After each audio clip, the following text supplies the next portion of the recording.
নমস্কাৰ প্ৰিয় দৰ্শক, নতুন এটা ভিডিঅ'লৈ আপোনালোকক স্বাগতম জনাইছো।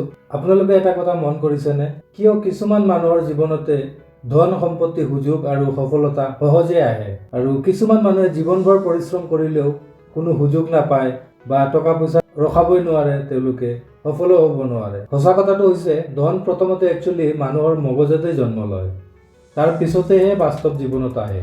আজিৰ এই ভিডিঅ'টোত মই আপোনালোকক ক'ম ধন আকৰ্ষণৰ 7টা মহামন্ত্ৰ, আৰু সেই মন্ত্ৰবোৰ যদি আপুনি সঁচাকৈয়ে মানি লয়, তেন্তে ধন, সুযোগ আৰু সফলতা লাহে লাহে আপোনাৰ ফালে আহিবলৈ আৰম্ভ কৰিব। গতিকে ভিডিঅ'টো শেষলৈকে চাব, কাৰণ শেষৰ মন্ত্ৰটো অধিকাংশ মানুহেই নাজানে। তো বলক আজিৰ ভিডিঅ'টো আৰম্ভ কৰোঁ। 1 নম্বৰ মন্ত্ৰটো হ'ল ধনী কেনেকুৱা হ'ব। চাওক, ধনটো প্ৰথমতে আমাৰ চিন্তাধাৰাত জন্ম লয়। কিছুমান মানুহে ভাবে না যে মই ধনী কেনেকুৱা হ'ম, তো সেইটোৱে, ধনটো প্ৰথমতে আমাৰ চিন্তাধাৰাতেই জন্ম লয়। পৃথিৱীৰ সকলো ধনী মানুহৰ এটা সাধাৰণ গুণ আছে, তেওঁলোকে প্ৰথমতে ধনী হোৱাৰ দৰে চিন্তা কৰে। যদি আপুনি ভাবি থাকে মোৰ দ্বাৰা নহ'ব, মোৰ ভাগ্য বেয়া, মোৰ হাতত টকা পইচাও নাথাকে, মই কেনেকুৱা ধনী হ'ম, তেন্তে আপুনি মনকেই দৰিদ্ৰতাৰ সংকেত দি আছে। মনত ৰাখিব, মন হৈছে এটা চুম্বক, যি চিন্তাধাৰা কৰে সেই শক্তিয়ে আপুনি জীৱনত আকৰ্ষণ কৰে। সেয়ে প্ৰথমৰ মন্ত্ৰটোৱে হৈছে ধনী মানুহৰ দৰে ভাবক আৰু নিজক সদায় কওক, মই ধনৰ যোগ্য, মই সফল হ'ব পাৰিম, মই এইটো কৰিমেই। মানে সদায় পজিটিভ ভাবিব, নিজে নিজৰ ওপৰত বিশ্বাস ৰাখিব। আৰু 2 নম্বৰ মন্ত্ৰটো হৈছে কৃতজ্ঞতা। অধিকাংশ মানুহে সদায় ভাবে মোৰ এইটো নাই, সেইটো নাই। আপুনি এটা কথা মন কৰিছেনে, আপুনি আজি যি ঠাইত আছে বা যি পৰিস্থিতিত আছে, আপুনি তললৈ একবাৰ চাবচোন, আপোনাতকৈও বেয়া পৰিস্থিতিত মানুহ জীয়াই আছে, আপুনিতো ভালেই আছে। গতিকে আপুনি এইটো নাভাবিব আপোনাৰ এইটো নাই, সেইটো নাই। যি আছে সেইটোক ধন্যবাদ জনাওক। যেতিয়া আপুনি জীৱনত থকাটোৰ বাবে কৃতজ্ঞ হয়, তেতিয়া আপোনাৰ জীৱনত আৰু সুযোগ সুবিধা আহিবলৈ আৰম্ভ কৰে। প্ৰতিদিন ৰাতি শোৱাৰ আগতে এই 3টাৰ বাবে কৃতজ্ঞতা জনাব। 1 নম্বৰত আপোনাৰ স্বাস্থ্য, আপোনাৰ পৰিয়াল আৰু আপোনাৰ জীৱন। এই 3টাক আপুনি কৃতজ্ঞতা জনাওক। এই অভ্যাসে আপোনাৰ মনৰ শক্তি সম্পূৰ্ণ সলনি কৰিব। মনত ৰাখিব, আপুনি য'ত আছে ভালেই আছে, আপোনাতকৈও তলত আৰু মানুহ আছে যিসকল আৰু কষ্টত জীৱন জীয়াই আছে। গতিকে যি আছে সেইটোৰ প্ৰতি কৃতজ্ঞতা স্বীকাৰ কৰক, ধন্যবাদ জনাওক ঈশ্বৰক। তেতিয়া চাব ঈশ্বৰে আৰু সুযোগ সুবিধা আপোনাক দিব। 3 নম্বৰ মন্ত্ৰটো হ'ল ধনৰ প্ৰতি সন্মান ৰাখক। বহুতো মানুহে টকা পইচা অপমান কৰে। ধনী মানুহ ভাল নহয়, বেছি টকা পইচা থকাটো ভাল নহয়, ধনী মানুহবোৰ বেয়া মানুহ, এনেকুৱা মানুহো আছে। কিন্তু তেওঁলোকক কৈছোঁ, এই চিন্তাধাৰাই আপোনাৰ মনক ধনৰ পৰা দূৰত ৰাখে। কাৰণ মনত ৰাখিব, ধন নিজে বেয়া নহয়, কিন্তু ধন এটা শক্তি হয়। যদি ভাল মানুহৰ হাতত থাকে, তেন্তে সেই ধনে বহু মানুহৰ উপকাৰো কৰিব পাৰে।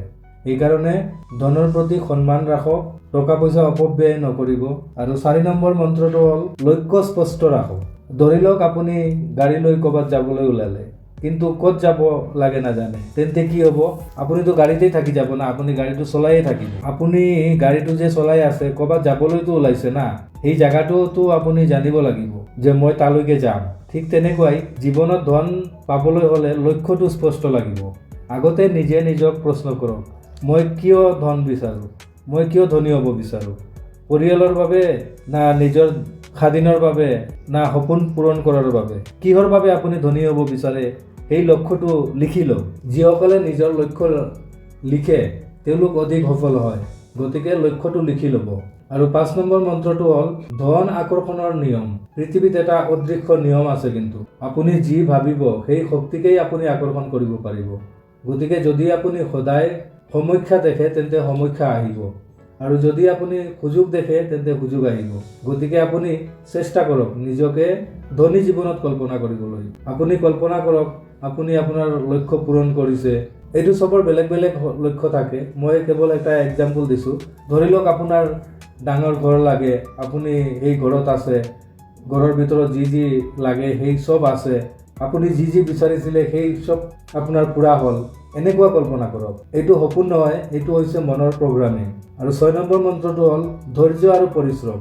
চাওক, এটা গুৰুত্বপূৰ্ণ সত্য হৈছে ধন আকৰ্ষণৰ কোনো শ্বৰ্টকাট নাই। কিন্তু পৃথিৱীত সকলো সফল মানুহেই তেওঁলোকে এদিনতেই সফল হোৱা নাছিল। তেওঁলোকে বছৰ বছৰ ধৰি পৰিশ্ৰম কৰিছে, ধৈৰ্য ৰাখিছে, তাৰ পিছতে সফল হৈছে। আপুনি যদি ধন আকৰ্ষণ কৰিব বিচাৰে তেন্তে এই 3টা নিয়ম মানিব লাগিব। ধৈৰ্য, শৃংখলা আৰু পৰিশ্ৰম।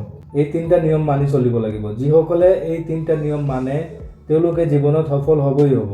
আৰু 7 নম্বৰ মন্ত্ৰটো হ'ল নিজক উন্নত কৰক। ধন সদায় সেই মানুহৰ ফালেই যায় যি মানুহে নিজৰ মূল্য বৃদ্ধি কৰে, যিজনে নিজৰ মূল্য বঢ়ায়। নিজক প্ৰশ্ন কৰি লওক আগত, মই কিবা নতুন স্কিল শিকিছোনে?